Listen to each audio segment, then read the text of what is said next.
রিসেপশনের sari ড্র্যাপিংয়ের style নিয়ে যদি খুব থাকো টেনশনে আর অন্যান্য পুরনো সমস্ত স্টাইল ইউজ করে তোমরা যদি হয়ে যাও বোর্ড, তাহলে আজকের এই স্টাইলটা দেখে নাও।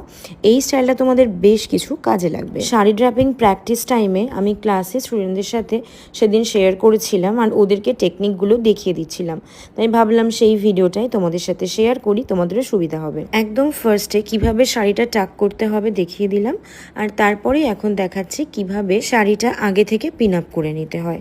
এই অবস্থায় একজন যদি শাড়িটাকে ধরে তাহলে তোমার অনেকটা বেশি হেল্প হবে। চলো, পিন আপটা হয়ে যাওয়ার পরে এবার আমরা কি করব, শাড়িটাকে পেছনের দিকে দেখো আমি আরেকবার দেখিয়ে দিচ্ছি, ভালো করে ঘুরিয়ে নেব।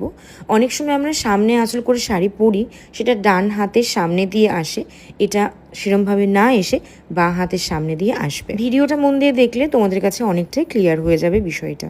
নেক্সট পয়েন্ট আমরা চলে আসবো কুচি করতে। তো কুচি সবকটা পরপর সাজিয়ে নিয়ে উপর থেকে নিচ সবকটা সমানভাবে সাজিয়ে সেট করে নিতে হবে। তারপরে সেটাকে একদম মিডিল বরাবর টাক করতে হবে।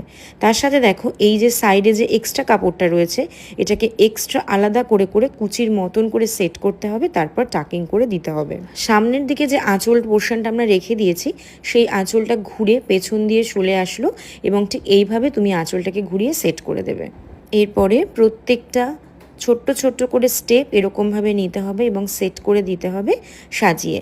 এই শাড়িটার সাথে কখনো কখনো কোমরবন্ধনী ভালো লাগে, কখনো কোমরবন্ধনী ভালো লাগে না।